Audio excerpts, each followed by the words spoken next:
Maths making easy with the tips and tricks. Multiplication by 10, 100, 1000 etc. ಇದೇ ತರ multiply ಮಾಡಲಿಕ್ಕೆ ಸ್ವಲ್ಪ ಟಿಪ್ಸ್ ಮತ್ತು ಟ್ರಿಕ್ಸ್ ಉಂಟು. ಎಂದರೆ ಎಲ್ಲದಲ್ಲಿ ನೋಡಿ multiplication by 10, multiplication by 100, multiplication by 1000. ಇದೇ ತರ ಮಲ್ಟಿಪ್ಲೈ ಮಾಡುವಾಗ first write the same number followed by, ಎಲ್ಲದಲ್ಲಿ ಉಂಟು write the same number followed by, same number followed by. ಮತ್ತೆ ನೋಡಬೇಕು ಇಲ್ಲಿ ಎಷ್ಟು ಝೀರೋಸ್ ಉಂಟಂತೆ.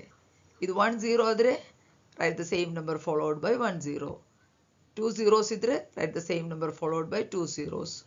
3 zeros idre write the same number followed by 3 zeros. Age noduva 15 into 10 write the same number is 15, then join, add 1 0. There are 200 into 10 write the same number 200, add 1 0. 579 is the number, add 1 0. Okay, ಅದೇ ತರ multiplication by 100 ಬರುವಾಗ 3 into 100 300. ಅದು ಸಾಧಾರಣ single number ಆದರೆ ನಮಗೆ table ತರ ಬರ್ತದೆ. 25 into 100 ಬರುವಾಗ write the same number 25 followed by 2 zeros.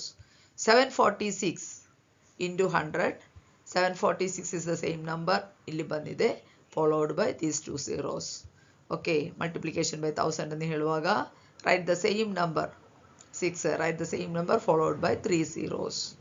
75 into 1000, 75, write the same number 75 followed by 3 zeros.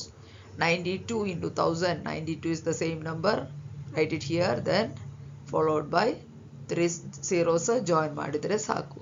ಇದೇ ತರ ಪ್ರಾಕ್ಟೀಸ್ ಮಾಡುವಾಗ ನಮಗೆ ಸ್ಟೆಪ್ ಮಲ್ಟಿಪ್ಲಿಕೇಶನ್ ಮಾಡಲಿಕ್ಕೆ ಅಗತ್ಯವೇ ಇಲ್ಲ, ಇದು ಪ್ರಾಕ್ಟೀಸ್ ಮಾಡಬೇಕು. ಹೆಚ್ಚಿನ ಮಾಹಿತಿಗಾಗಿ ಈ ಚಾನೆಲ್ ಸಬ್ಸ್ಕ್ರೈಬ್ ಮಾಡಿ.